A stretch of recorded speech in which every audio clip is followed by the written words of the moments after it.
Hello everybody, today I'm going to explain and demonstrate what a notch filter is.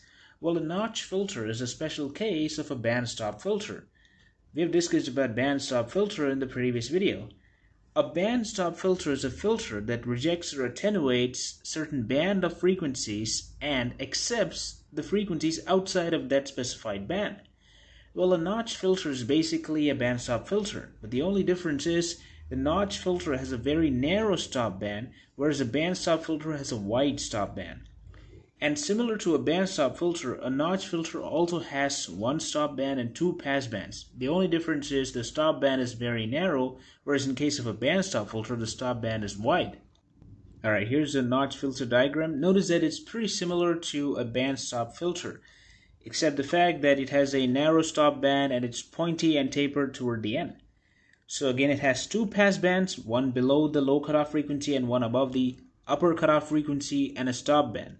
So the stop band starts at FL and ends at FH. FL is the lower cutoff frequency and FH is the higher cutoff frequency. And there is another frequency called FN, which is the notch frequency. We'll discuss later in the video. It's the frequency at which the maximum attenuation occurs. Alright, if there was an ideal notch filter, it'll only have one frequency, which is the notch frequency. It'll only attenuate that particular frequency, but we don't have an ideal notch filter. We just have real notch filters, so they end up attenuating the notch frequency and also certain other frequencies beside that. That's why you get a curve and not just a straight line. Alright, a notch frequency is a frequency at which maximum attenuation occurs. It's given by the equation 1 over 4 pi times R times C. R is a resistance and C is a capacitance. And a properly designed notch filter can produce an attenuation of more than 60 decibels at the notch frequency. So above and beyond the notch frequency, the attenuation will be probably less. Alright, the definition of bandwidth still holds the same for a notch frequency as well. It is still the difference between the upper cutoff frequency and the lower cutoff frequency. In order to obtain notch filtering, you need a physical device such as a notch filter circuit. The most common type of notch filter circuit is the twin T type notch filter, which is constructed using resistors and capacitors. The name twin T is used because the circuit kind of looks like double T's. We'll look at the circuit diagram in a bit. It is also referred by other names, just twin T parallel RC or parallel T. So what does it comprise of? It consists of two RC branches in the form of two T sections that use 3 resistors and 3 capacitors, in total with opposite and opposing RC elements. So the goal is to create a deeper notch. Alright, here's the notch filter circuit. On the left there's the input, on the right there's the output. So there are two T's here. The first T is formed using the resistors 2R, 2R, and a capacitor 2C. So that's the first T. And the second T is formed using the capacitor C, C, and the resistor R. Alright, let's understand the working principle of a notch filter. We saw the circuit diagram which had two T's. The upper T was 2R, 2R, and 2C. So that configuration forms a low-pass filter. So it's responsible for the low-pass filtering. On the other hand, the lower T, which was a C, C, and an R, that forms a high-pass filter. It's responsible for the high-pass filtering. So you can observe here that one part of the circuit is responsible for low-pass filtering, the other is for high-pass filtering, and the final goal is a notch filtering, which is nothing but a band stop filtering. So the equations for the lower and higher cutoff frequencies are just the same. F equals 1 over 2 pi times 2R times 2C for the lower one, and for the higher one is F equals 1 over 2 pi times R and C. As explained in the circuit, notch filters achieve the desired stop band with the help of the low-pass and high-pass filters in the twin RC circuit. So a notch filter can be made thinner and thinner by increasing something called as a Q factor or a quality factor. When I say thinner, the stop band is becoming thinner and thinner, and the width of the notch filter becomes closer to the notch frequency itself. Although not exactly close, because if it does, it will become an ideal filter, but really close. The Q factor can be increased by feeding back some of the output to the junction of the two T's. Let's talk about Q factor. Q factor or quality factor is a dimensionless parameter that describes how underdamped an oscillator is. It is also defined as a ratio of initial energy stored to the energy lost in 1 radian of a cycle of an oscillation. Well, in the context of notch filtering, it is defined as the ratio of notch frequency to the bandwidth of the filter, or nothing but the ratio of notch frequency to the difference between the upper and the lower cutoff frequencies. So greater the Q factor, lesser is the attenuation, and also lesser is the roll-off. And a notch filter with a very high Q factor will be precise in attenuating a particular frequency because as the Q factor becomes larger, the notch filter becomes thinner and thinner, and at the end it'll only be able to attenuate a particular frequency. It'll be becoming closer and closer to the ideal notch filter as the Q factor keeps on increasing. Here is the frequency response of a notch filter with a quality factor of 1.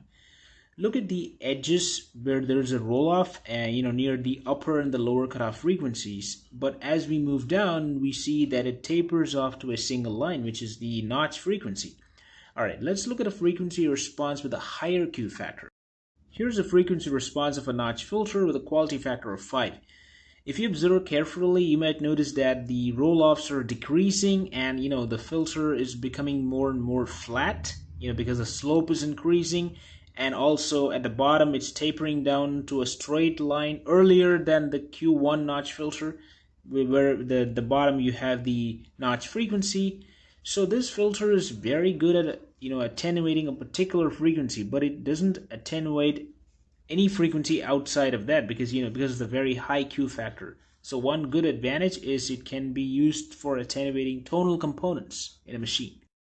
Alright, now I'll be demonstrating how a notch filter even sounds like when applied to real sound signals. For the purposes of demonstration, I'll be using a white noise signal. A quick intro about white noise. White noise is a random noise signal having equal intensity at different frequencies, giving it a constant power spectral density. So what it means is every single frequency in the human audible range of 20 Hz to 20 kHz would be played not only at the same time but also with the same amplitude.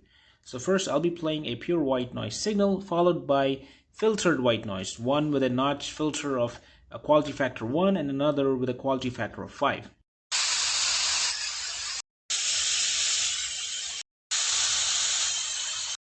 Alright, I hope you heard the pure white noise and the filtered white noise. When I heard it, I perceived a difference between the pure white noise and the quality factor 1 notch filter. But I couldn't perceive any difference between the pure one and the quality factor 5 notch filter. That is because the quality factor 5 notch filter is very keen on only attenuating a very narrow band of frequencies, almost a particular single frequency. So it's as good as just taking out one frequency out of the out of thousands of frequencies. So that doesn't make any difference to human ears. It'll still end up sounding like the same thing. Alright, let's discuss about applications. Notch filters are very common in communication systems, instrumentation and control systems to eliminate the tonal power line interference. This is a very important application. As the notch filter becomes thinner and thinner and tonal components just pop out like a straight line, it's very useful to eliminate them. In many signal processing applications, it's necessary to remove the narrowband signal without changing the band energy. This is achieved by passing the signals through a notch filter, so it's only keen on removing a particular tonal component. It's not going to affect the energy of the band. In audio signal processing, as I mentioned earlier, it's very useful to remove the tonal components. And there is a special application. It is to build a harmonic filter. Let's see what that is. A harmonic filter is an extended version of a notch filter. Basically, it is a group of notch filters aligned as per the harmonic series. So what is the mathematical harmonic series? It is nothing but a series of numbers where the adjacent numbers are integral multiples of the first number. In the world of sound, when you have a first number, which is a first frequency, it's called as a fundamental frequency. So the harmonic frequencies are nothing but the integral multiple of fundamental frequencies. Let's consider, for example, the fundamental frequency of an input signal is 500 Hz. The harmonics, both odd and even, are integral multiples of 500. So 500 times 2 is 1000, 500 times 3, 1500, and times 4 is 2000, and so on.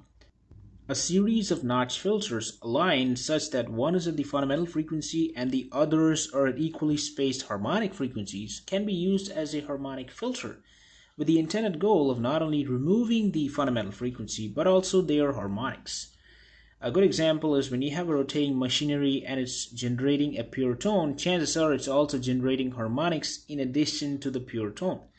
So using such a filter, you can remove the pure tone and the harmonics and listen back to perceive how does it sound like without the pure tones and the harmonics.